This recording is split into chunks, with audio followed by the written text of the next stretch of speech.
wild reaction to the midterm election chaos and much more. South Carolina Senator Lindsey Graham is with us. Lindsey, I'm literally watching this as the world is, and we go from 57,000. I'll read it to you. Then 38,000. Then 30,000. Then 21,000. Then 15,000.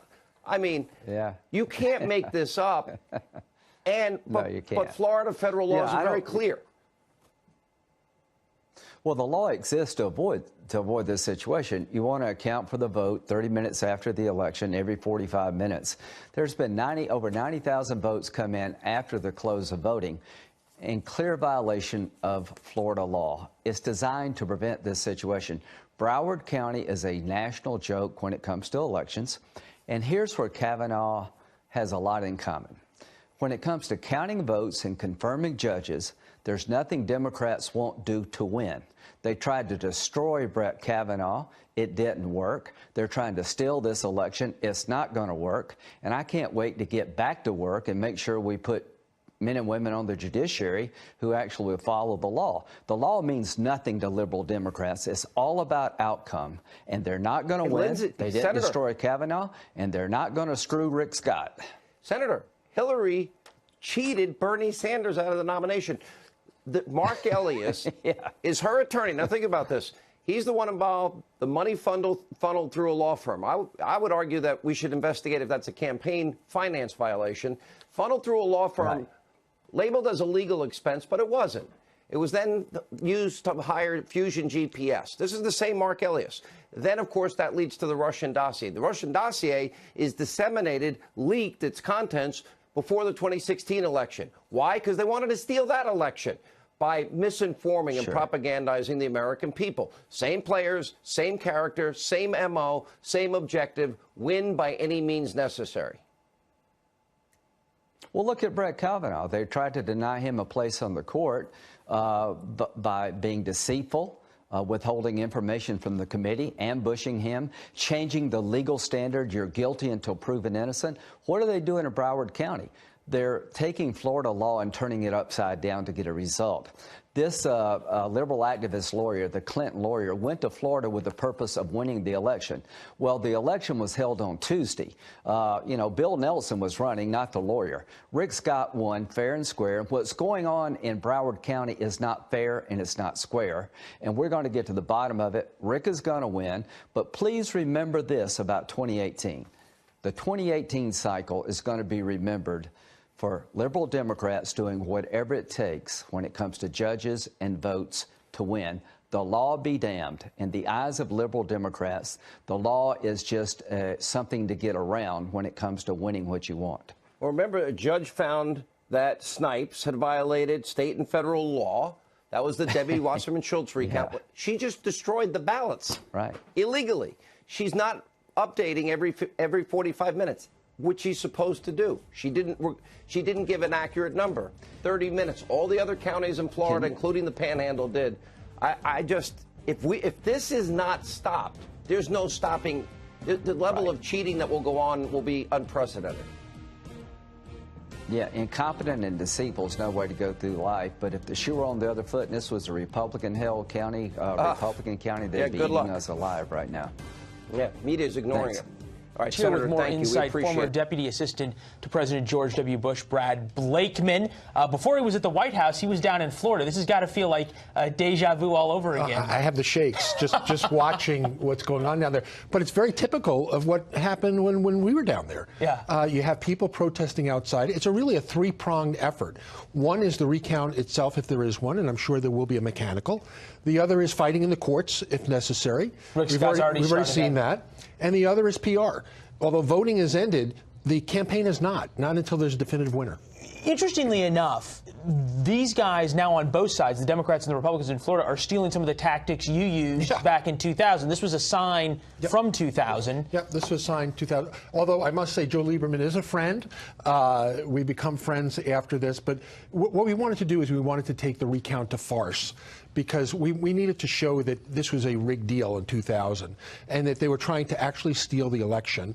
And we're running into the same problems today as we did then. Does it feel the same way now? Yeah, it is. Lack of transparency. not letting people come in from the campaigns to witness.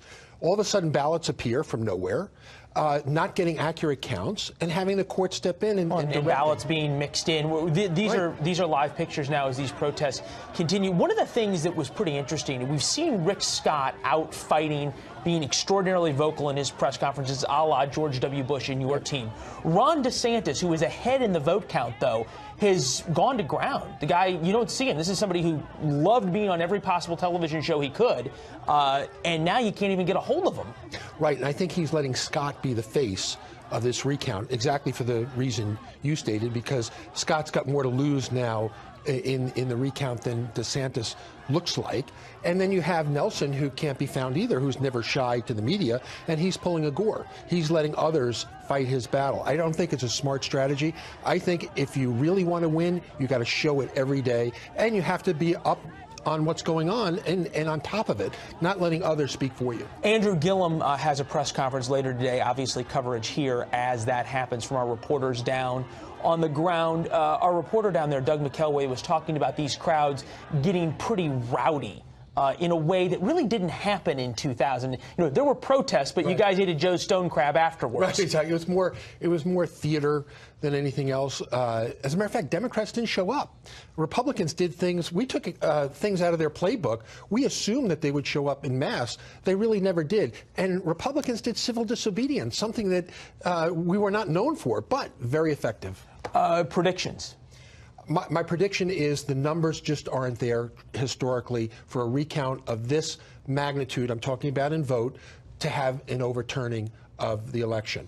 Remember, Bush was only ahead by 537 votes, and they couldn't manage to overturn that. There is this feeling among Republicans that somehow in Broward County or Palm Beach, they are going to back up semis of newly found ballots, and suddenly it's going to tip the scales of the election. Is that more stoking the fire of these crowds than it is realistic? It's not realistic because, you know, the net they have to have means that they have to have 50 or 60,000 votes materialize.